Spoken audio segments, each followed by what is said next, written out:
नमस्कार। लॉजिकल फैलेसीज या तार्किक भ्रांतियां हमारे रोज की बातचीत और व्यवहार का हिस्सा होती हैं, जिनमें हम अपने आर्गुमेंट्स को सही साबित करने के लिए ऐसे तथ्य सामने रखते हैं जो दिखते तो सही हैं, पर तथ्यात्मक तौर से गलत होते हैं।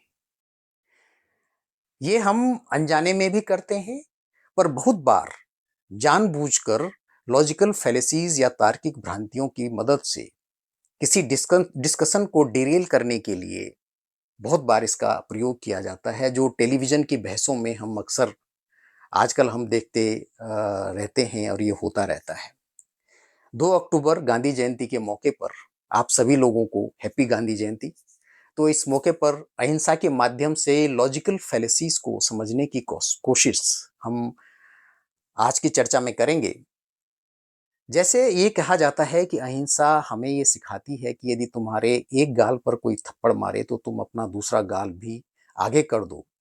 ये तर्क एक तार्किक भ्रांति है, एक लॉजिकल फैलेसी है, जिसको स्ट्रॉमैन फैलेसी कहते हैं, जिसमें किसी आर्गुमेंट को हल्का करने के लिए या नकारने के लिए इस प्रकार के तर्क बड़े कन्विक्शन के साथ दिए जाते हैं, जिनके असफल होने की संभावना बहुत ज्यादा होती है। ये फैक्चुअली गलत है, क्योंकि अहिंसा एक रणनीति या नैतिकता है, निष्क्रियता नहीं है। अहिंसा सिर्फ हिंसा न करने का नाम नहीं है, बल्कि उससे प्यार, सम्मान और दूसरों को इज्जत के साथ जोड़कर देखा जाना चाहिए। गांधी जी मानते थे कि अगर हम दूसरों को नीचा दिखाए बिना विरोध कर सकें तो वही अहिंसक या नॉन वायलेंट विरोध है, और असली जीत वहीं होती है। बहुत बार यह भी कहा जाता है कि हिंसा का विरोध आप अहिंसा से नहीं कर सकते। यह भी एक किस्म का तार्किक मिथ्या भ्रम ही है, जिसको फॉल्स डिलेमा फैलेसी कहा जाता है, जिसमें एक झूठी दुविधा हिंसा और अहिंसा को लेकर क्रिएट की जाती है, जबकि सच ये है कि हिंसा के अहिंसक विरोध में कई प्रकार की नैतिक रणनीतियों को शामिल किया जा सकता है। आजकल इसका एक बहुत सुंदर उदाहरण हम देख रहे हैं। ग्लोबल समुद्र फ्लोटिला ये उस अभियान का नाम है, जिसमें 50 नावों में सवार होकर करीब 1000 लोग आजकल एक खतरनाक समुद्री यात्रा पर हैं, और उनकी मंजिल है गाजा का समुद्र तट। विभिन्न देशों के ये लोग गाजा में हो रहे खून खराबे और नरसंहार को चुनौती पेश कर रहे हैं, जहां पर इस 21वीं सदी की भीषण तम त्रासदियों को अंजाम दिया जा रहा है। ये लोग आम लोग हैं, इनके पास किसी भी प्रकार का कोई हथियार नहीं है, ये निहत्थे हैं, दुनिया के सबसे खतरनाक जगह पर जा रहे हैं। ये लोग वहां उन लोगों से मिलना चाहते हैं जो युद्ध की विभीषिका को झेल रहे हैं, जो भुखमरी के कगार पर पहुंचा दिए गए हैं, मानवीय क्रूरता और अमानवीयता की पराकाष्ठा को महसूस कर रहे हैं। ये हिंसा का अहिंसक जवाब हमारे समय का एक उम्दा उदाहरण है। इनके इस कदम ने पूरी दुनिया का ध्यान इस ओर खींचा है कि मानवीय संवेदनाओं को कुछ समय तक दबाया या डराया तो जा सकता है, पर लंबे समय तक ऐसा कर पाना विश्व की बड़ी से बड़ी शक्तियों के लिए भी संभव नहीं है। महात्मा गांधी का आत्मकथा जैसा व्यक्तिगत लेखन उनकी प्रसिद्ध किताब the story of my experiment with truth में मिलता है, जिसमें उन्होंने अपने जीवन और नैतिक यात्रा का ईमानदार वर्णन किया है। किताब में गांधी बताते हैं कि उन्होंने सत्य और अहिंसा को जीवन में प्रयोग के रूप में अपनाया, और रोजमर्रा के फैसलों व सार्वजनिक कार्यों में उसके महत्व और एप्लीकेबिलिटी को परखा। भारत और दक्षिण अफ्रीका में अपने प्रारंभिक वर्षों से लेकर भारत की आज़ादी की अगुवाई तक उन्होंने नाकामियों, सफलताओं, असफलताओं, संदेहों और आत्मानुशासन के सबक खुले दिल से इस किताब में लिखे हैं। वो बताते हैं कि उन्होंने सत्य और अहिंसा को सिर्फ बातें मानकर नहीं, बल्कि रोजमर्रा के फैसलों जैसे उपवास, साधारण जीवन जीने जैसे छोटे छोटे निर्णय और जनता के साथ काम करके आजमाया है। बहुत बार अहिंसा को डर से भी जोड़ा जाता है, जैसे एक कथन मजबूरी का नाम महात्मा गांधी, इसको भी अहिंसा से जोड़कर इस रूप में प्रदर्शित किया जाता है कि यदि सामने बड़ी ताकत हो तो अहिंसा का रास्ता ही आपके पास बचता है। यह भी एक लॉजिकल फैलेसी है, जिसको एड होमिनिम फैलेसी कहते हैं, जिसमें किसी व्यक्तिवाद को गलत रूप में यूज किया जाता है। क्योंकि गांधी का मानना था कि सत्य का मतलब है सोच में, बातों में और कर्म में एक रूपता और साहस। अहिंसा केवल शारीरिक हिंसा से परहेज नहीं है, यह प्रेम, सम्मान और विरोधियों को नीचा दिखाए बिना सच बोलने का एक बहुत ही सक्रिय तरीका है। 21वीं सदी में यह सब पुराना नहीं हुआ है। हाँ, दुनिया जरूर बदल गई है, इंटरनेट है, सोशल मीडिया है, खबरें तेजी से फैलती हैं और पॉलिटिकल माहौल भी कट्टर हो सकता है। लेकिन गांधी के जो सिद्धांत हैं, धैर्य, नैतिकता, व्यक्तिगत उदाहरण और सामूहिक स्तर स्तर पे संगठित होना, वो आज भी बहुत प्रैक्टिकल है। उन्होंने आत्मशुद्धि, उपवास, स्वेच्छा से गरीबी अपनाना और सादा जीवन जीना अपने नैतिक दृढ़ता को बढ़ाने के लिए इनको अपनाया। साथ ही उन्होंने ग्राम स्वराज, मेहनत की गरिमा और स्वदेशी अर्थव्यवस्था को अन्याय के खिलाफ प्रतिरोध का माध्यम बनाया।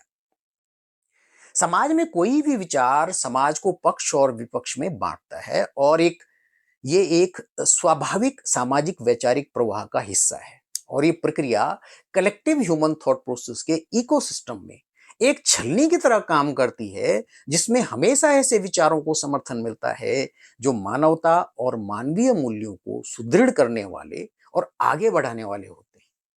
यही महात्मा गांधी के साथ में भी हुआ। उनका विरोध तब भी होता था जब वो जिंदा थे, और आज भी कुछ हलकों में उसी शिद्दत से उनका विरोध जारी है। यही खूबी गांधी को हर वैश्विक परिदृश्य में, हर प्रकार की राजनीति में और हर जगह महत्वपूर्ण बना देती है। अहिंसा का मतलब निष्क्रिय हो जाना या चुपचाप अन्याय को देखना बिल्कुल भी नहीं है। इसके लिए साहस, योजना और दृढ़ इच्छा शक्ति चाहिए। जब लोग ईमानदारी से बोलने, सम्मान पूर्वक जुड़ने और रणनीतिक अहिंसक असहयोग के लिए प्रतिबद्ध होते हैं, तब वे अन्याय का सामना करते हुए मानवता को बनाए रख सकते हैं। यहाँ पर गांधीयन फिलॉसफी कोई उपदेश देती हुई प्रतीत नहीं होती है, बल्कि प्रयोग करने और उदाहरण गढ़ने की ओर प्रेरित करती है, जिसका मंतव्य है कि परखिए, सीखिए, ढलिए और लगातार प्रयास कीजिए। यही तरीका 21वीं सदी में भी अहिंसा को शक्तिशाली विकल्प बनाता है। बल्कि हम ये कह सकते हैं कि समय के साथ अहिंसा का विचार और ज्यादा प्रासंगिक बनता जा रहा है।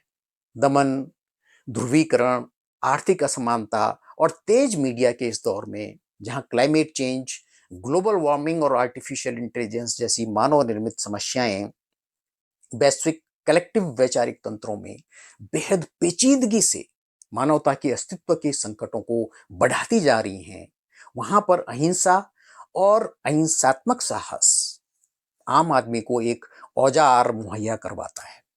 गांधी खुद कहते हैं कि ये किसी समस्या का फाइनल फॉर्मूला नहीं है, बल्कि ये प्रयोग है। छोटे छोटे कदमों से बड़ा फर्क आता है। अंत में हम ये कह सकते हैं कि अहिंसा हर प्रकार के विरोध और विरोधाभासी राजनीतिक बयानों के बावजूद एक उच्च मानवीय मूल्य के रूप में हमेशा से कलेक्टिव ह्यूमन थॉट प्रोसेस का विचार रहा है। और ऐसा इसलिए है क्योंकि हमारी सामूहिक चेतना में ये समझ है कि हिंसा मनुष्य के लिए आत्मघाती है और उसको उसी के द्वारा बनाए गए हथियारों से नेस्तनाबूद कर सकती है। और ये समझ दिनों दिन विध्वंसक टेक्नोलॉजिकल एडवांसमेंट्स के साथ और पुख्ता होती जा रही है। इसीलिए गांधीयन फिलॉसफी 21वीं सदी में और ज्यादा प्रासंगिक होती जा रही है। यही हम आजकल देख रहे हैं, जहां पर कि 50 नावों में बैठ करके 1000 से ज्यादा लोग बहुत सारी समस्याओं के बावजूद एक समुद्री यात्रा पर निकले हुए हैं और वो गाजा पहुंचना चाहते हैं। वो गाजा में जाकर के उन लोगों से मिलना चाहते हैं। उन्हें पता है कि ये बहुत खतरनाक है। उनको कई तरीके से डराया और धमकाया जा रहा है, लेकिन उसके बावजूद वो इस बात पे अड़े हुए हैं और एक खतरनाक समुद्री यात्रा पे निकल पड़े हैं, जो कि विश्व के विभिन्न देशों से हैं। वो वहां जाना चाहते हैं और वहां के लोगों के साथ मिलना चाहते हैं, उनसे जुड़ना चाहते हैं, उनकी समस्याओं को समझना चाहते हैं और कोशिश अपनी तरफ से करना चाहते हैं कि किसी तरीके से वो उनके साथ में एकता दिखा सकें, ये कह सकें कि हिंसा को बिल्कुल भी जायज़ नहीं ठहराया जा सकता है। ये कह सकें कि हिंसा किसी भी मानवीय समस्या का समाधान कभी नहीं हो सकता है। वे ये कह सकें कि मनुष्य का मुख्य कर्तव्य मनुष्य होकर किसी दूसरे मनुष्य के काम आना है। आज की चर्चा में इतना ही, और आपसे उम्मीद है कि आपने अगर अभी तक चैनल को सब्सक्राइब नहीं किया है तो सब्सक्राइब करके बेल आइकन पर क्लिक कर दें।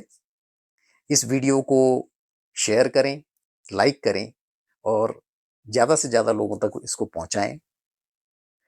लॉजिकल फैलेसीज के बारे में हम अगले वीडियो में बात करेंगे। तब तक के लिए धन्यवाद। नमस्कार।